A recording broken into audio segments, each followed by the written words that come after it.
ॐ श्रीमन्महागणाधिपतये नमः। श्रीसरस्वत्यै नमः। श्रीकुलदेवतायै नमः। यदा लम्बोदरं हान्ति सतां प्रत्यूहसम्भवं तदा लम्बे दयालम्बं लम्बोदरपदाम्बुजम्। गुरुर्ब्रह्मा गुरुर्विष्णु गुरुर्देवो महेश्वरः। गुरुः साक्षात् परब्रह्म तस्मै श्री गुरवे नमः।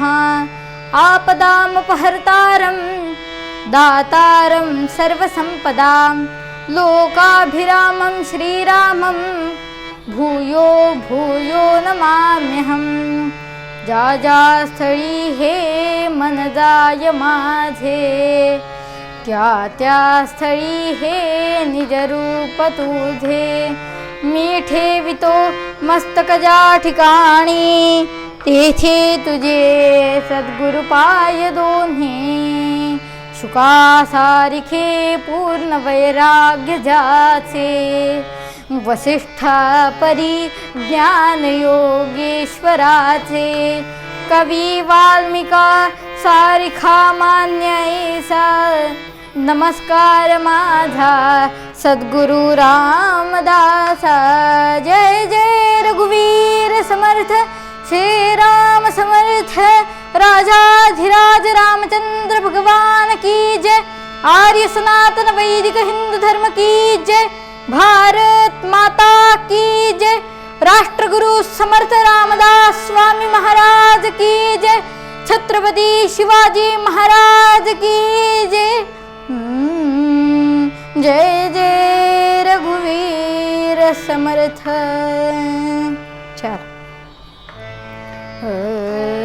जय जय राम कृष्ण हरी राजा राम। जय जय राम कृष्ण हरी राजा राम।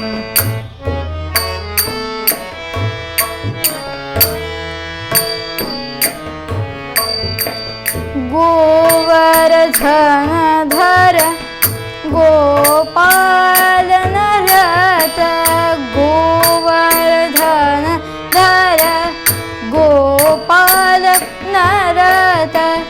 गोकुल संकट हारी, गोकुल संकट हारी। जय जय राम कृष्ण हरी राजा राम। जय जय राम कृष्ण हरी।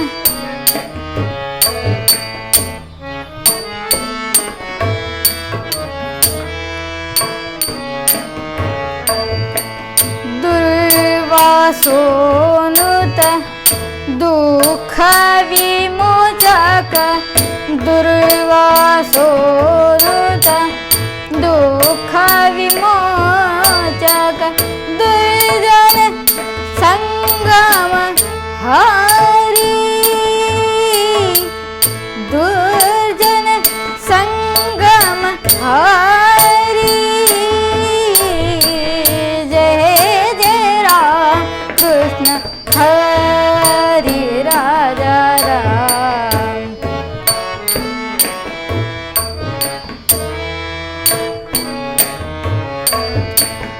नवनीत सम नवनीत प्रिय, नवनीत सम नवनीत प्रिय। नवल विनोद विहारी,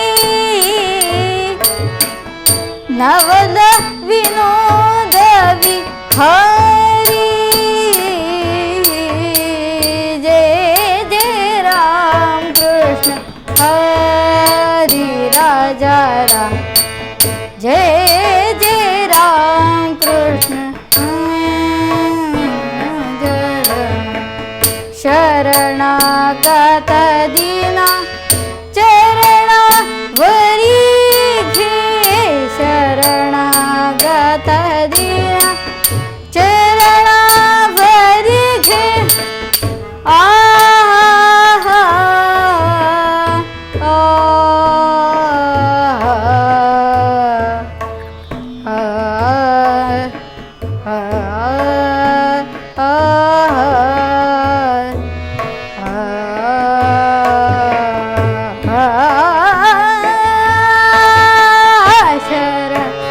गाता दीना चरणो भरी घे निर्गगरी सनी समधनी सधनी स गाता दीना चरणा भरी घे करुणा दृष्टीने हरी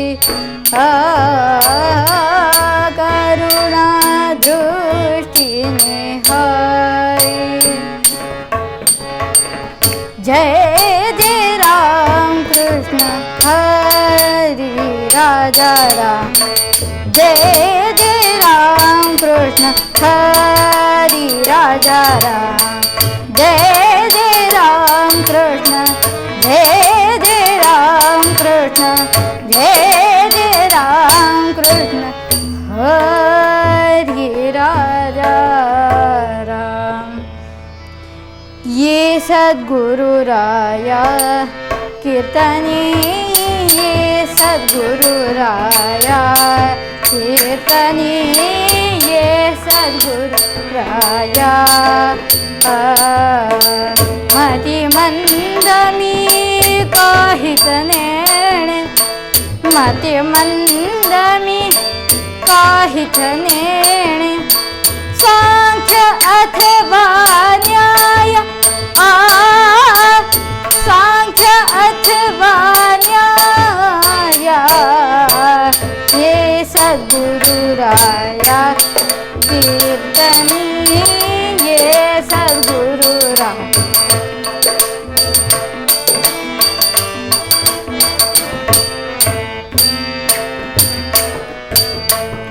तीन दिन परी मनास वाटे तीन दिन परी मनास वाटे सानी दप मगरे थानी सगम पानी साय हिन दिन परी मनास वाटे इच्छा तव गुण गाय इच्छा तव गुण गाय ये सद्गुरु राया कीर्तनी ये सद्गुरु राया कीर्तनी ये सद्गुरु राया ये सद्गुरु राया ये सद्गुरु राया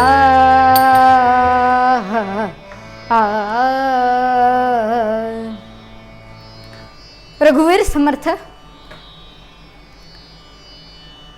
उद्या गुरुपौर्णिमा आहे आणि याच गुरुपौर्णिमेचं औचित्य साधून आज मला ही कीर्तन सेवेची संधी भेटली आहे। गुरुपौर्णिमा म्हणजे गुरूंनी जे आपल्याला ज्ञान दिलं त्याची परतफेड करण्याचा दिवस। पण आता हे लॉकडाऊन आहे, कोरोना ही वैश्विक महामारी आपल्या जगावर आल्यामुळे आपण काही गुरूंच्या घरी जाऊन त्यांची सेवा करू शकत नाही। त्यामुळे आपल्या घरीच राहून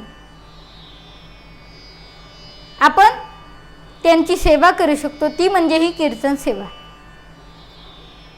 आणि म्हणून मी माझे गुरुवर्य हरिभक्तीपरायण योगेश महाराज साळेगावकर आणि दुसरे गुरुवर्य हरिभक्तीपरायण वसंत बुवा मंडलिक महाराज यांना वंदन करतो आणि मकरंद बुवा रामदासी आणि योगेश बुवा या दोघांनाही इथूनच वंदन करतो। आणि आज ही मला सेवेची संधी भेटली त्याबद्दल रामदास स्वामी संस्थान सज्जनगड यातील सर्व समर्थ भक्तांचे आणि विशेष करून रेणू दादा भोपी याचे मी याच्या मी ऋणात राहू इच्छितो आणि मला ही सेवेची संधी भेटली त्याबद्दल मी स्वतःला धन्य समजतो. आणि गुरुपौर्णिमा आहे म्हणून एखादे अलौकिक गुरुशिष्य यांची एखादी कथा सांगावी या उद्देशानं आजपर्यंत जेवढे गुरुशिष्य होऊन गेले त्यात सर्वात प्रसिद्ध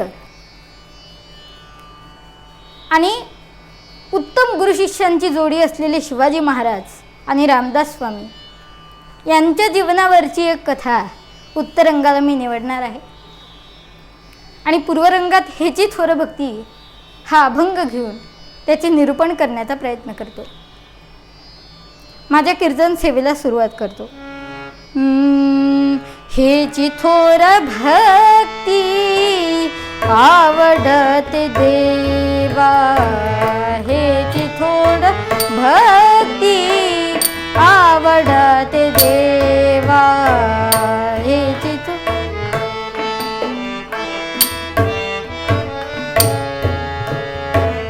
संकल्पावी माया संसाराची, संकल्पावी माया संसाराची, हेची थोर भक्ती आवडते देवा, हेची थोर भक्ती आवडते देवा.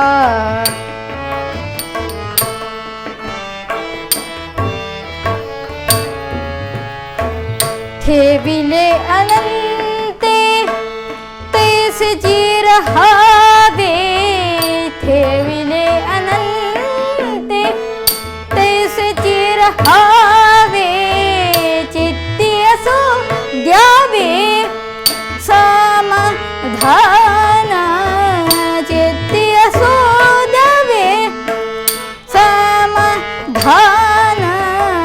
हेची थोर भक्ती आवडते देवा.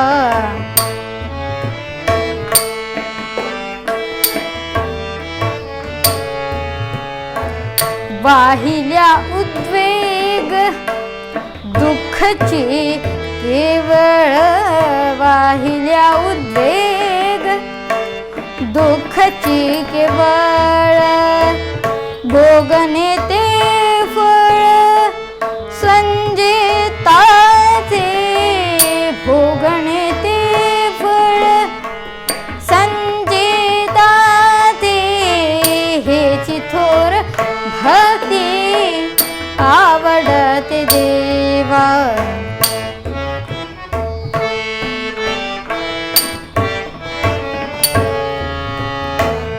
तुका म्हणे घालू तयावरी भार, बाहू हा संसार देवा आई, बाहू हा संसार देवा आई, हेची थोर भक्ती आवडते देवा, हेची थोर भक्ती आवडते देवा, हेची थोर भक्ती आवडते देवा.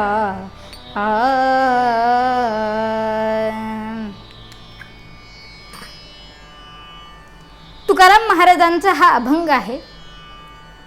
सर्व समाजाच्या कल्याणाकरताच तुकाराम महाराज व इतर सर्व तत्सम संतांनी निर्माण केलेले वाङ्मय उपयोगी पडले आहे. 3 शतकांचा काळ उलटून गेला, परिस्थिती बदलली, म्हणून आजच्या परिस्थितीत हा भक्तीचा उपदेश समाजाच्या राष्ट्राच्या उद्धारास कितपत उपयोगी पडेल अशी शंका काही महाभाग घेत असतात. राष्ट्र परकीयांच्या आक्रमणापासून त्रस्त झाले असता हातात टाळ व विना घेऊन पांडुरंगाच्या भजनाची भक्ती करा या उपदेशाला आज तरी काही अर्थ नाही असे आजच्या लोकांचे म्हणणे आहे. पण भक्ती म्हणजे टिळे माळा भजन पूजन एवढीच ज्यांची समजूत आहे व असाच समाज आक्षेप घेऊ शकतो व भक्तीपासून दूर राहतो. त्याचप्रमाणे पूर्वसुकृतामुळे भक्तीची आवड असणाराही समाज भक्ती म्हणजे काय हे न कळल्यामुळे तोही त्रेतायुगातील वाटचाल करीत असतो. अशा स्थितीत राष्ट्रकल्याण आणि भक्ती यांचा असलेला संबंध दक्षिणोत्तर दिशेइतका दुरावलेला दिसू लागतो. तुकाराम महाराजांसारखे संत मात्र भक्तीवर होणाऱ्या या अन्यायाचे परिमार्जन करण्याकरताच भक्तीचे लक्षण समजावून सांगतात.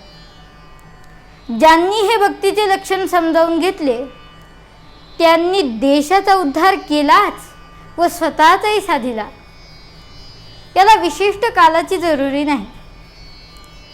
आजच्या यांत्रिक व भौतिक विज्ञानयुक्त कालातही भक्तीची नितांत जरुरी आहे असे तुकाराम महाराजांच्या आजच्या विवेचनास घेतलेल्या अभंगावरून दिसून येईल. तुकाराम महाराज म्हणतात, हे चिथोर भक्ती आवडते देवा संकल्पावी माया संसाराची. श्रेष्ठ असणारी हीच भक्ती भगवंताला आवडते. या एका वाक्यात कितीतरी मुद्दे आहेत. हीच हे म्हणण्यात निश्चयात्मक बुद्धी आहे. बोलणे अधांतरी नाही. च या वर्णाचे महत्त्व फार आहे. च ने निश्चय दर्शविला जातो व अन्य कोणताही पर्याय नाही एवढा भाव निर्मिला जातो. संयुक्त महाराष्ट्र झालाच पाहिजे असे म्हटल्यास नुसते संयुक्त महाराष्ट्र झाला पाहिजे असं म्हणून चालत नाही. तो झालाच पाहिजे. तो न झाला तरी चाललेच आहे, पण तो झालाच पाहिजे आणि तो झाल्या वाचून गत्यंतरच नाही एवढा भाव दर्शविण्याचे सामर्थ्य चौमध्ये आहे.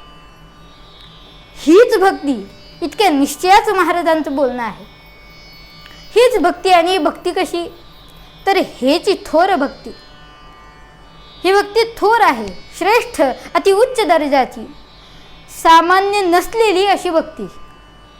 शिवाय या भक्तीचे अपूर्व वैशिष्ट्य म्हणजे हेची थोर भक्ती आवडते देवा.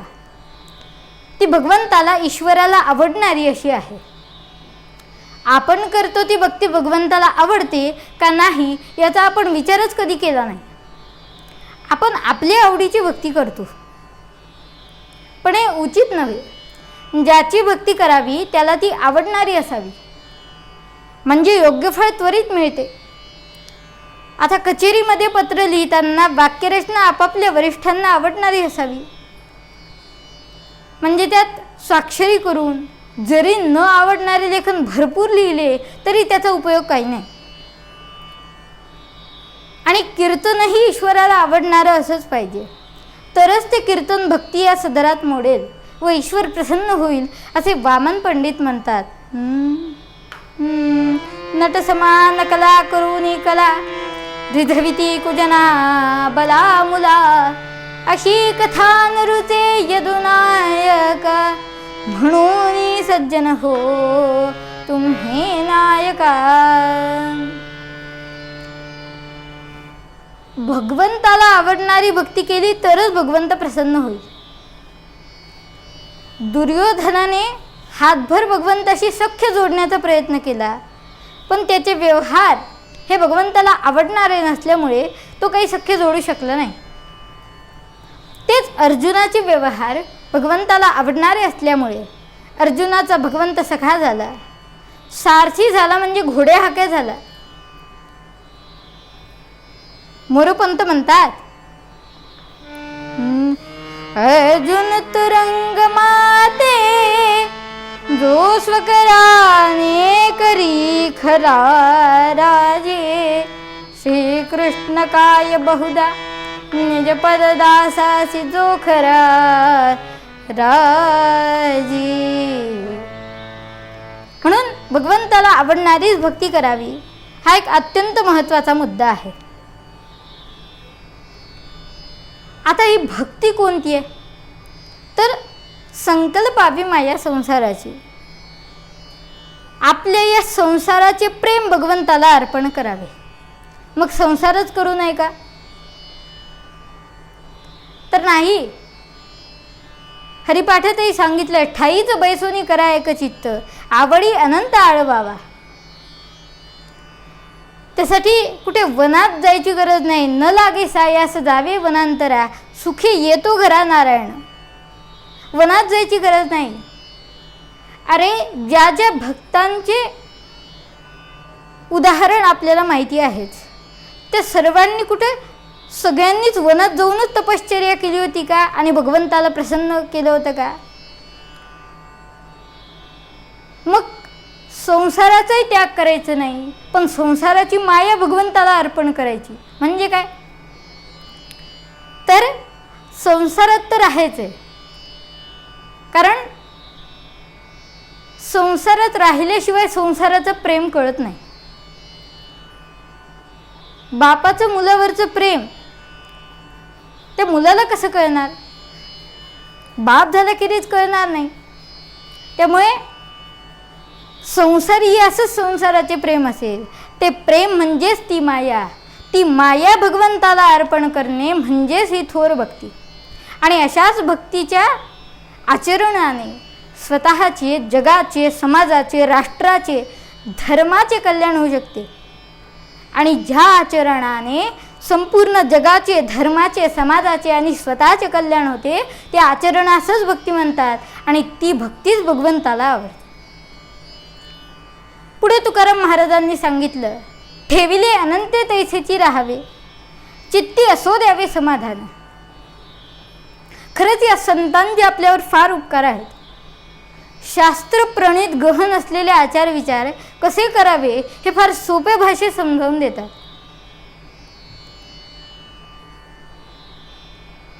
आता घरीच बसायचे, संसाराची माया संकल्प त्या भगवंताला अर्पण करायची. कसं करायचं? भगवंतांनी ज्या आपल्याला ज्या स्थितीत ठेवलंय त्या स्थितीचंच समाधान मानून भगवंताची भक्ती करायची.